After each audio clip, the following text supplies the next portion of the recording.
Been there, done that. Which? Oh my God, I didn't even notice that. Yeah, it is. Reppin' Romania.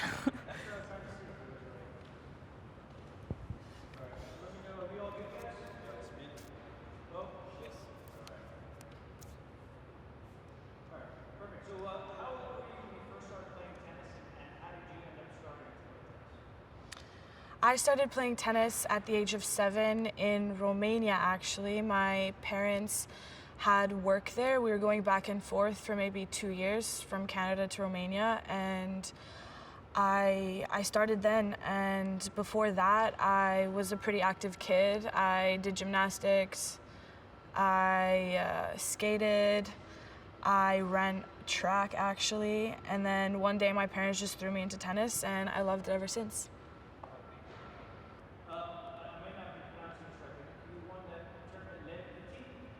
Le Petit Raz.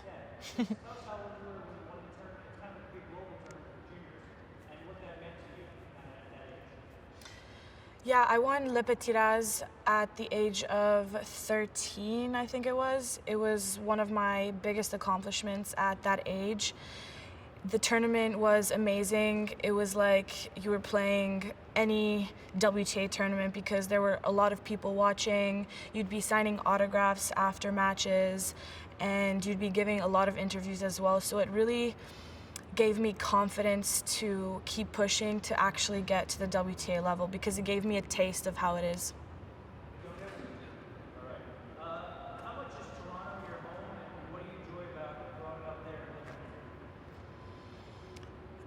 Well, Canada is one of the best countries in the world, so I'm really grateful that my parents chose Toronto for me to grow up in. It's an amazing city. It's very multicultural, and it's honestly, it's been amazing. And after I started playing tennis in Romania, we actually moved back to Toronto so I can have better opportunity to live my dream. And ever since I got into Tennis Canada at the age of 10, they've done so much for me. So I'm really grateful for that. You're obviously Canadian, but your family is Romanian. How important is the Romanian culture to you in your everyday life? The Romanian culture to me is very important. I feel all the love and energy from Romania. I basically have 2 fan bases, which is pretty rare, so it's been really nice, and I think I've gotten a lot of Romanian in me, especially the passion I show on and off the court. Simona Halep, she's Romanian too. Is she somebody that you looked up to, growing up? Being a Romanian tennis player? Yeah, my parents would watch her play all the time while I was a kid, and I fell in love with her. She's an amazing person. I actually got the chance to meet her in Montreal, I think 3 years ago during the Rogers Cup, and she was very down to earth, and I just admire her game style and her persona. She's a very solid player all around, and I really strive to be like that and even better. What's your game like? How would you describe your playing style, your strengths? I would describe my game style as very different compared to many other players. I love to change the rhythm. Like I always say, I have a lot of junk in my trunk, so I like to throw in slices, I like to drop shot, I like to come to the net, basically just to throw off my opponents. Everybody kind of got on everybody's radar in 2019, starting the year off really well. Your coach was telling us that this has gone on for a while in 2018. We're playing a lot of challenger types of events, and we're playing a lot of matches and doing well. So talk about how people noticed you in 2019, but kind of the hard work that was kind of coming over from 2018. 2018 was a pretty rough year for me, especially at the beginning, because I was injured with a back injury. But I really think that helped me just take a step back and look at things through a different perspective. And I changed a lot of things in my life. I asked myself questions like, what can I do to prevent things like this from happening and what I can do to improve or change. So I took a step back basically and changed a lot in my life, and I think that's what contributed to my success in 2018.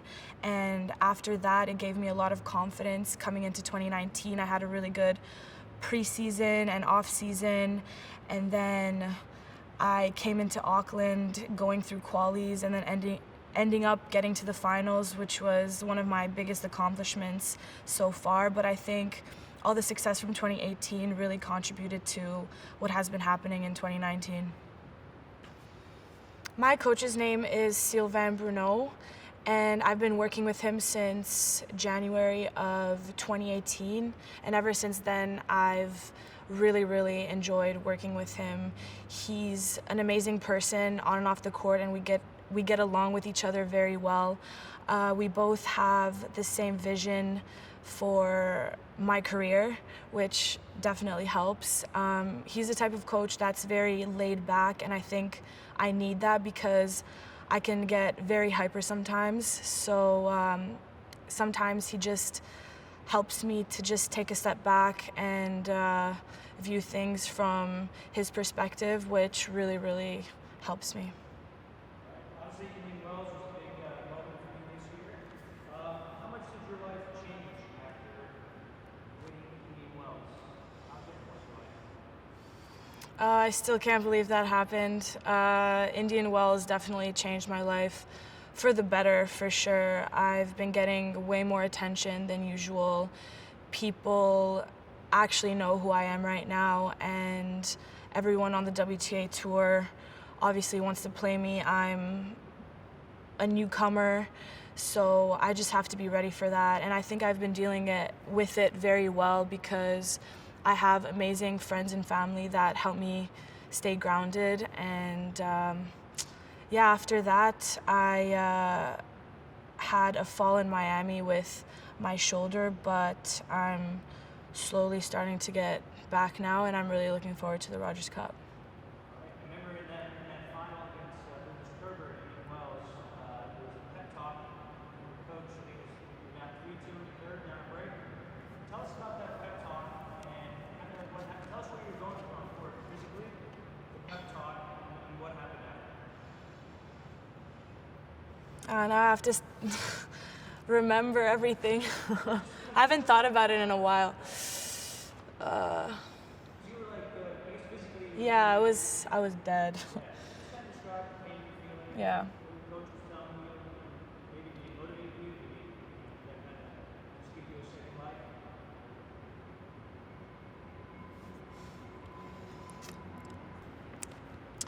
During the Indian Wels final, my coach gave me a pep talk. I think it was 3-2 in the third set. At that point, my body was completely tired. I could barely move on the court, but I wanted it really badly.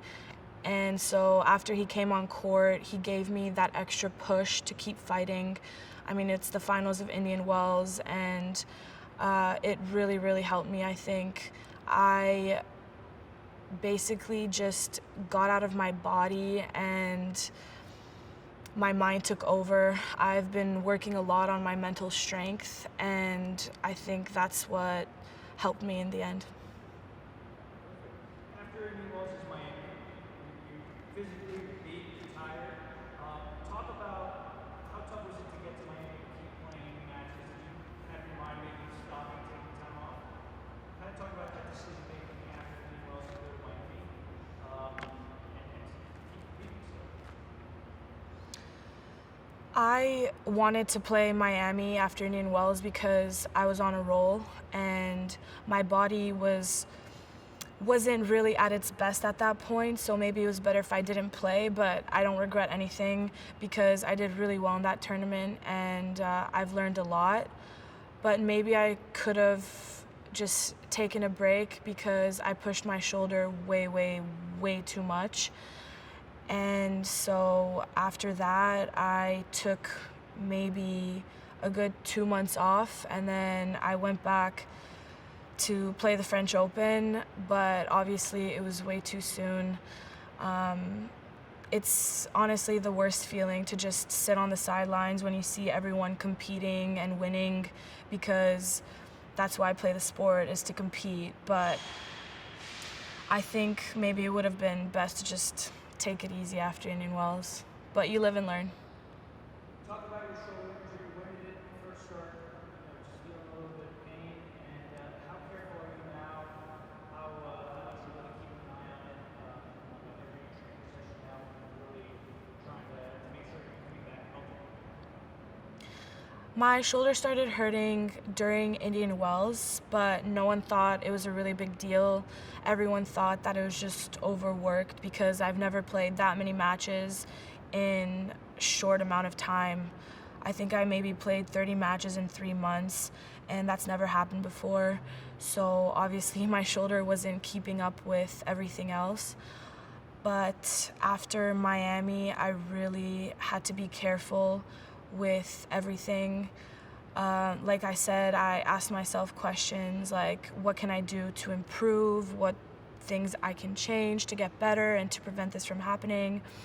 I changed my training schedule. I looked at my nutrition and basically just the people around me as well.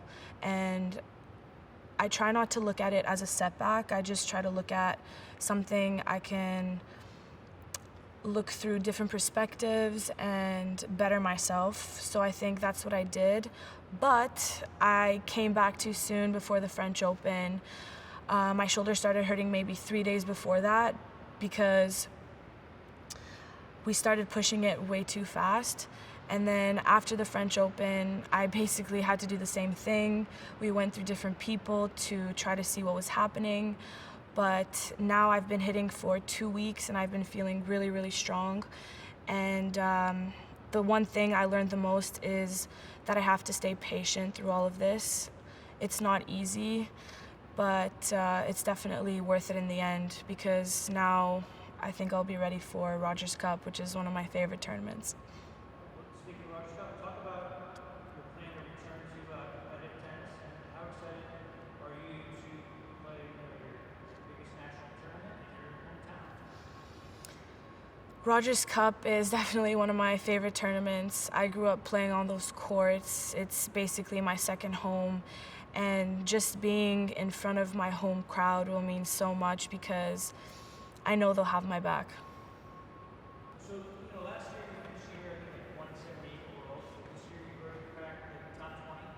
How do you keep yourself hungry every day? You're winning Wells, you're getting up there in the rankings. How do you keep yourself hungry? How do you keep yourself grounded every day?